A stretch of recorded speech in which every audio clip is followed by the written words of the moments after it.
சென்னை பெருநகரம் இன்று தனது 385வது பிறந்த நாளை கொண்டாடும் நிலையில் அதன் சிறப்புகளை இந்த தொகுப்பில் பார்க்கலாம். வந்தார வாழ வைக்கும் சென்னை, இந்த வார்த்தைய பலரும் பல இடங்கள்ல கேள்விப்பட்டிருப்போம்.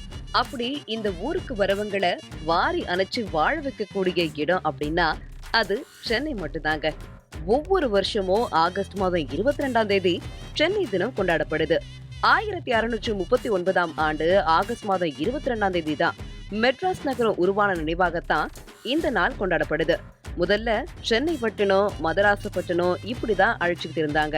கடைசியா மெட்ராஸ் அப்படின்னு அழைக்கப்பட்டு இப்போ சென்னை அப்படின்னு கூடிய பேரை பெற்றிருக்கு.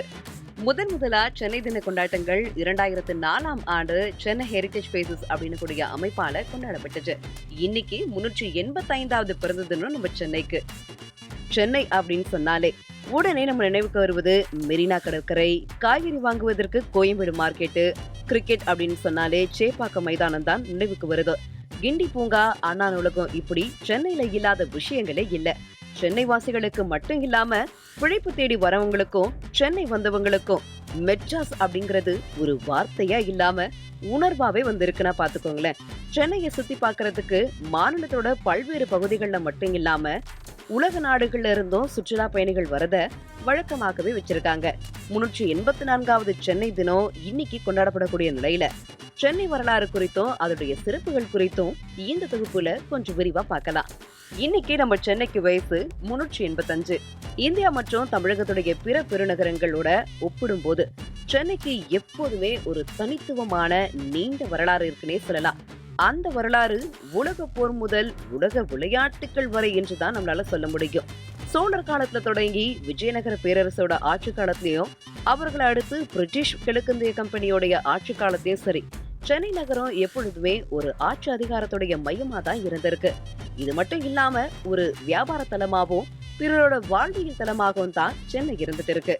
சென்னை வரலாறு அப்படின்னு பார்த்தா சென்னையோட வழிபாட்டு தலங்கள், சென்னையுடைய பாரம்பரிய கட்டிடங்கள், சிலைகள், பாலங்கள், வானுயர்ந்த கட்டிடங்கள், அதுல பறவைகளா இருக்கக்கூடிய சென்னை வாசிகள், இப்படி அடுக்கிட்டே போகலாம். வட சென்னை, மத்திய சென்னை, தென் சென்னை அப்படின்னு 3 விதமா சென்னையை பிரிக்கலாம். ஆனா சென்னையுடைய தனித்துவமான வட்டார மொழி பிறப்பெடுத்த இடம், மக்களுடைய சில கலாச்சாரம், மக்களுடைய வாழ்வியல் நெறி, இப்படி பல வகைப்படுத்தப்பட்டதா வட சென்னை பார்க்கப்படுது. தென் சென்னை, மத்திய சென்னை எப்போதுமே இடம்பெயர்ந்த தமிழகத்துடைய பல்வேறு பகுதிகளையும் இந்தியாவிலிருந்து இடம்பெயர்ந்த மக்களையும் உள்ளடக்கியது அப்படின்னு தான் சொல்லலாம். 1746ஆம் ஆண்டுல புனித ஜார்ஜ் கோட்டையும் சென்னை நகரையும் பிரெஞ்சு படைகள் கைப்பற்றின.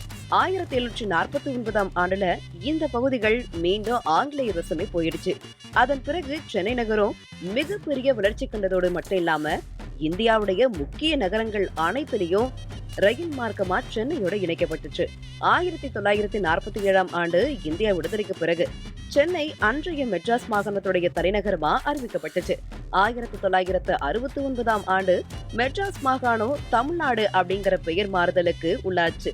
சென்னை அப்படின்னு கூடிய பெயர் மாறுவதற்கு முன்பு சென்னைக்குன்னு ஒரு தனி பெயர் இருந்துச்சு. சின்னப்பட்டினம், பட்டினம், மதராசப்பட்டினம், இப்படி பல்வேறு மக்களால கூறப்பட்டுச்சு. அது மட்டும் இல்லாம சென்னை அல்லது மெட்ராஸ் இப்படி பேர் காரணத்துக்காக ஆயிரம் கதைகள் வந்து கொண்டிருந்தாலும் சரியான வரலாறு அப்படிங்கிறது இதுவரைக்கும் தெளிவா இல்ல. ஆனால் பட்டினம் அப்படின்ற சொல் இருக்கலாம் அப்படின்னு பல்வேறு ஆய்வாளர்களும் சொல்லியிருக்காங்க.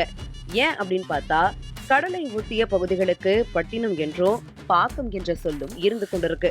மெட்ராஸ்ல இருந்து சென்னை அப்படின்னு பேர் மாற்றப்பட்ட காலத்துல இருந்து சென்னை பல்வேறு வளர்ச்சிகளை அடைஞ்சு கொண்டுதான் இருக்கு. இதோடைய தொடர்ச்சியா சென்னை சிங்கார சென்னை அப்படின்னு பிறப்பெடுத்து அடுத்தடுத்த வளர்ச்சிகளுக்கு சென்னை நகரம் சென்று கொண்டிருக்கு. பறக்கும் ரயில், மெட்ரோ ரயில், பூங்காக்கள், புதிய மேம்பாலங்கள், இப்படி பல வளர்ச்சிகளை அடைஞ்சு கொண்டிருக்கு. இப்படி பல விஷயங்களை சொல்லிட்டே போலாம். சுனாமி, வர்தா புயல், ஆண்டுதோறும் பெருமழை, பெரு வெள்ளம் என எத்தனையோ இயற்கை சீற்றங்களையும் கொரோனா போன்ற பெருந்தொற்று அப்படின்னு அத்தனையும் தாண்டி சென்னை மீண்டு கொண்டு வருது அப்படின்னு சொன்னா அதுல மாற்று கருத்து இருக்கவே முடியாது. தமிழகத்துடைய பல்வேறு பகுதிகளில் இருந்து இடம்பெயர்ந்த மக்களை தனக்குள்ள உள்ளடக்கி கொண்ட இந்த சென்னை மாநகர தன்னோடு கலந்து கொண்ட உயிரா எண்ணிக்கொண்டுதான் இந்த கொண்டாட்டத்துல ஈடுபடுறாங்க. சென்னை தின கொண்டாட்டங்களை நீட்டிக்க வேண்டும் அப்படின்னு சென்னை மக்கள் பலரும் விரும்புறதுனால சென்னை தின கொண்டாட்டம் ஒரு நாள் மட்டும் கொண்டாடப்படாம இந்த ஒரு வாரம் முழுசும் கொண்டாடப்படுது.